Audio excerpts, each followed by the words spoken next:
Hello guys. இப்போ இந்த வீடியோவில் பைத்தானில் இருக்கிற ஃபங்க்ஷன்ஸ் அப்படின்னா என்னன்னு பார்க்கலாம். ஃபங்க்ஷன்ஸ் அப்படின்னா என்ன அப்படின்னா நம்ம நார்மலாக எழுதுகிற பிரிண்ட் அப்படின்னு போட்டு நிறைய கோடு எழுதுவோம் கரெக்டாக பைத்தானில். அதே ஒரு பிளாக் ஆஃப் கோடாக தனியாக பிரித்து எழுதுறோம்னா அதுக்கு பேர் தான் ஃபங்க்ஷன்ஸ் அப்படின்னு சொல்லுவாங்க. அதோட ஸ்ட்ரக்சர் பாருங்கள்.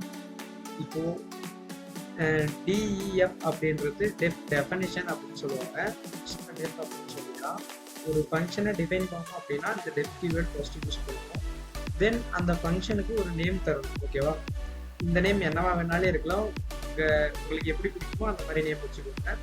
ஜஸ்ட் இந்த ப்ராக்கெட்ஸ் ஓப்பன் பண்ணி க்ளோஸ் பண்ணிட்டு கோலன் வச்சுட்டு அதுக்கப்புறம் என்டர் ப்ரெஸ் பண்ணீங்க அப்படின்னா ஒரு டேப் ஸ்பேஸ் தள்ளி தான் அது ஆட்டோமேட்டிக்காக அந்த கர்சர் வந்து நிற்கும். ஓகேங்களா?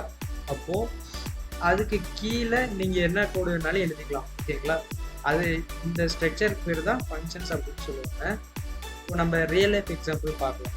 நம்ம ஃபஸ்ட்டு கிரியேட் பண்ணுற மாதிரி ஃபங்க்ஷன்ஸ்க்காக தனியாக ஒரு ஃபைல் ஒன்று கிரியேட் பண்ணிக்கலாம். ஃபங்க்ஷன்ஸ்.py. ஓகே, இதில் ஃபங்க்ஷனுக்கான கோடு எழுதணும். ஃபங்க்ஷன். ஓகேங்களா?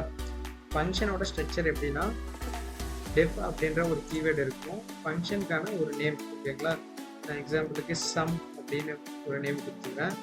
ப்ராக்கெட்ஸ் ஓப்பன் பண்ணி க்ளோஸ் பண்ணிவிட்டு கோலன் வச்சுட்டு என்டர் ப்ரெஸ் பண்ண அப்படின்னா பாருங்கள் டேப் ஸ்பேஸ் தள்ளி கர்சர் வருதா. இதுக்கு கீழே நம்ம பிளாக் ஆஃப் கோட் எழுதிக்குவோம். இது ஃபுல்லாமே ஃபங்க்ஷனுக்கான கோட்.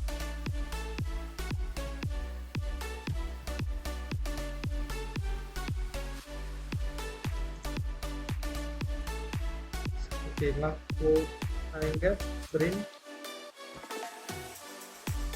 2 + 2 அப்படின்னு இதுதான் ஃபங்க்ஷனோட ஸ்ட்ரக்சர். இப்படி தான் ஒரு ஃபங்க்ஷனை டிஃபைன் பண்ணணும். ஓகேங்களா? ஃபர்ஸ்ட்டு டெஃப் அப்படின்ற ஒரு கீவேர்டு, அப்புறம் ஃபங்க்ஷனோட நேம், தென் அதுக்கான பிளாக் ஆஃப் கோட். இந்த டேப் ஸ்பேஸ்க்குள்ளே தான் கொடுக்கணும். அப்போ தான் இந்த ஃபங்க்ஷனுக்கான கோடு அப்படின்றத இது டிஃபைன் பண்ணிக்கணும். ஓகேங்களா?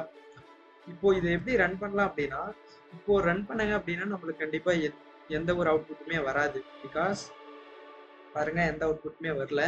ஏன்னா நம்ம ஒரு ஃபங்க்ஷனை கிரியேட் பண்ணியிருக்கோம், அதுக்குள்ளே கோடு எழுதியிருக்கோம், அவ்வளோதான். இப்போது நம்ம இந்த ஃபங்க்ஷனை எப்போ கால் பண்ணுறோமோ அப்போ தான் இந்த ஃபங்க்ஷன் வந்து ஒர்க் ஆகும். ஓகேங்களா?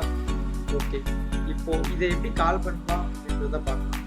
ஜஸ்ட் ஒன்றும் இல்லை, இந்த நேம் இருக்குல்ல, டெஃப்ன்ற கீவேர்ட் பக்கம் நம்ம ஒரு நேம் கொடுத்து ப்ராக்கெட்ஸ் ஓப்பன் பண்ணிருக்கோமா, அதே கீழே இந்த ஃபங்க்ஷனுக்கு கீழே நம்ம அதை நேம் டைப் பண்ணி அந்த ப்ராக்கெட்ஸ் ஓப்பன் பண்ணி க்ளோஸ் பண்ணிட்டோம் அப்படின்னா இப்படி பண்ணுறதுக்கு பேர் தான் இந்த மெத்தடோட கால் மெத்தட் அப்படின்னு சொல்லுவாங்க.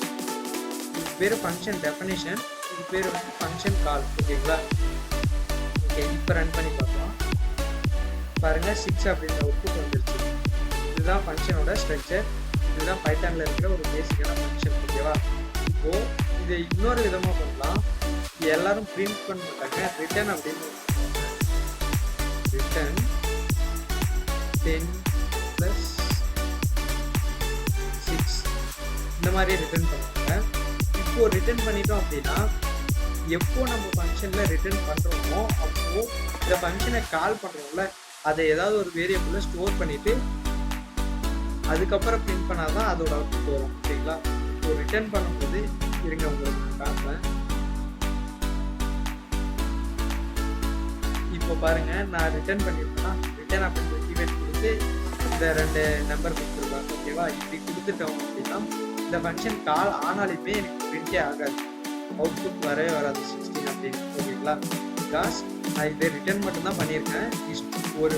இது எப்படி இருக்கும் அப்படின்னா ஒரு வேரியபிளில் வேல்யூ ஸ்டோர் ஆகிருக்கும். நார்மலாக நம்ம எப்படி நம்பர் = 16 இப்படின்ற மாதிரி இந்த 16 வேல்யூ நம்பரில் ஸ்டோர் மட்டும்தான் இருக்குது. கரெக்டாக?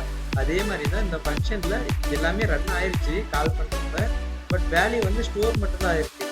நம்ம எப்போ பிரிண்ட் பண்ணுறோமோ அப்போ தான் அந்த வேல்யூ பிரிண்ட் ஆகும். நார்மலாக வேரியபிள் கான்செப்ட் மாதிரியே தான். இப்போ பாருங்கள், இது வேரியபிள், இது வந்து நம்பர். இப்போ வந்து இந்த வேல்யூ வந்து இந்த வேரியபிளில் சேவ் ஆகிருக்கு, அவ்வளோதான். ஓகேங்களா?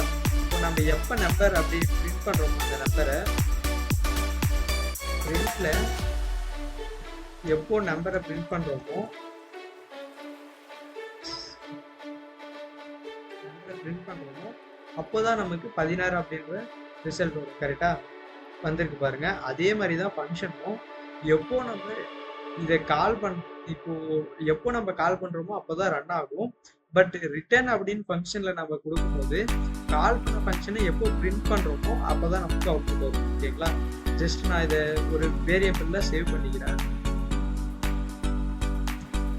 டோட்டல் அப்படின்ற ஒரு வேரியபிளில் டோட்டல் ஈக்குவல் சம் அப்படின்னு சேவ் பண்ணிட்டு இப்போ இந்த டோட்டலை நான் பிரிண்ட் பண்ணுறேன் அப்படின்னா இப்போ எனக்கு கரெக்டான அவுட்புட் வரும் பாருங்க. 16 அப்படின்னு வருது. ஓகேங்களா? என்ன பண்ணுதுன்னா ஃபர்ஸ்ட் மேல இருந்து கோட் ரன் ஆகிட்டே வருது. இந்த ஃபங்க்ஷனை பார்க்குது. இந்த ஃபங்க்ஷன் பார்த்த உடனே கீழே ரிட்டர்ன் 10 + 6 அப்படின்னா 16 அப்படின்ற வேல்யூ வந்து இந்த சம் அப்படின்ற ஃபங்க்ஷன்ல ஸ்டோர் ஆயிருக்கு. ஓகேங்களா? இப்போ நம்ம என்ன பண்றோம், அந்த ஃபங்க்ஷனை வந்து கால் பண்ணுறோம். ஃபங்க்ஷன் டிஃபைன் பண்ணிட்டு அந்த ஃபங்க்ஷனை கால் பண்ணுறோம். கால் பண்ணிட்டோம் அப்படின்னா அது வந்து இந்த வேரியபிளில் ஸ்டோர் ஆயிருமா, இந்த வேல்யூ வந்து இந்த வேரியபிளில் ஸ்டோர் ஆயிரும். ஆக்சுவலாக இந்த வேல்யூ வந்து இதில் இருக்கும். இதை நம்ம டோட்டலில் சேவ் பண்ணி வச்சுக்கிறோம் வேரியபிள் கான்செப்டில். தென் இந்த டோட்டலை பிரிண்ட் பண்ணுறோம். அவ்வளோதான். இப்போ அவுட்புட் உங்களுக்கு அதே மாதிரி நம்மளுக்கு கரெக்டான அவுட்புட் வந்து வந்துருச்சு. ஓகேங்களா? இதுதான் ஒரு ஃபங்க்ஷனில் இப்படி பண்ண முடியும். இன்னொரு விதமான ஃபங்க்ஷன் இருக்குது. இப்போ பாருங்கள் 10 + 16னா நான் இன்னொரு டைம் கால் பண்ணேன் அப்படின்னாலும் பாருங்கள் இதே டைம் 3 டைம் இந்த ஃபங்க்ஷனை கால் பண்ணால் 3 டைம் எக்ஸிக்யூட் ஆகும். 3 டைம் 16 மட்டும்தான் ஆன்சர் வரும். கரெக்டாக? ஃபங்க்ஷன் ஒரு டைம் தான் நான் பிரிண்ட் பண்ணேன். 3 டைம் பிரிண்ட் பண்ணேன் அப்படின்னா எனக்கு 3 டைம் 16 மட்டும்தான் ஆன்சர் வரும். இப்போ எனக்கு எப்படி ஒரு ப்ரோக்ராம் வேணும் அப்படின்னா நான் எந்த 2 நம்பர் கொடுத்தாலே எனக்கு ஆட் பண்ணுவேன். அப்போது அந்த மாதிரியான ஒரு ப்ரோக்ராம் வேணும் அப்படின்னா அதுக்கும் கூட எழுதலாம்.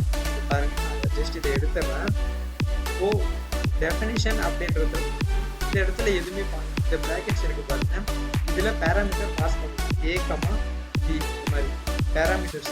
இதுக்குள்ளார ஏதாவது டைப் பண்ணோம் அப்படின்னா அது பேர் பேராமீட்டர்ஸ் அப்படின்னு சொல்லுவாங்க. இந்த பிராக்கெட்ஸ்க்குள்ள இந்த பிராக்கெட்ஸ்குள்ளார நம்ம எப்போ டைப் பண்ணுவோம் அப்படின்னா இந்த ஃபங்க்ஷனை கால் பண்ணுறோம்ல இங்கே இந்த இடத்துல சம், இந்த ஃபங்க்ஷனை இங்கே கால் பண்ணுறோம்ல, இந்த கால் பண்ணுற இந்த இடத்துல நம்ம ஏதாவது பாஸ் பண்ணோம் அப்படின்னா இந்த ஃபங்க்ஷனில் அந்த இடத்துல வேரியபிள்ஸ் வச்சு வாங்கிக்கலாம். இப்போ பாருங்கள் ஈஸியாக புரியும். நான் இப்போது 10, 20 அப்படின்னு 2 நம்பரை இதுக்குள்ளார பாஸ் பண்ணுறேன் அப்படின்னு வைங்க. இந்த 10 அப்படின்றத இங்கே A அப்படின்ற வேரியபிளில் வாங்கிக்கிறேன். 20 அப்படின்றத Bன்ற வேரியபிளில் வாங்கிக்கிறேன். ஓகேங்களா? இப்போது இந்த Aன்ற வேரியபிளில் என்ன இருக்கும் அப்படின்னா இந்த 10 அப்படின்ற இந்த வேல்யூ இருக்கும். Bன்ற வேரியபிளில் 20 அப்படின்ற இந்த வேல்யூ இருக்கும். ஓகேங்களா? இப்போ நான் ரிட்டர்ன் பண்ணும்போது A + B அப்படின்னு கொடுத்துட்டு சேவ் பண்ணிவிட்டு ரன் பண்ண அப்படின்னா பாருங்கள் ஆஸ் யூஷுவல் 30 அப்படின்ற ஒரு ஆன்சர் வந்துருச்சு. 3 டைம் வருது. ஒரே செகண்ட் நான் 2 டைம் எடுத்துறேன். எடுத்துட்டா கரெக்டாக புரியும். ஓகேவா? பாருங்கள் இப்போ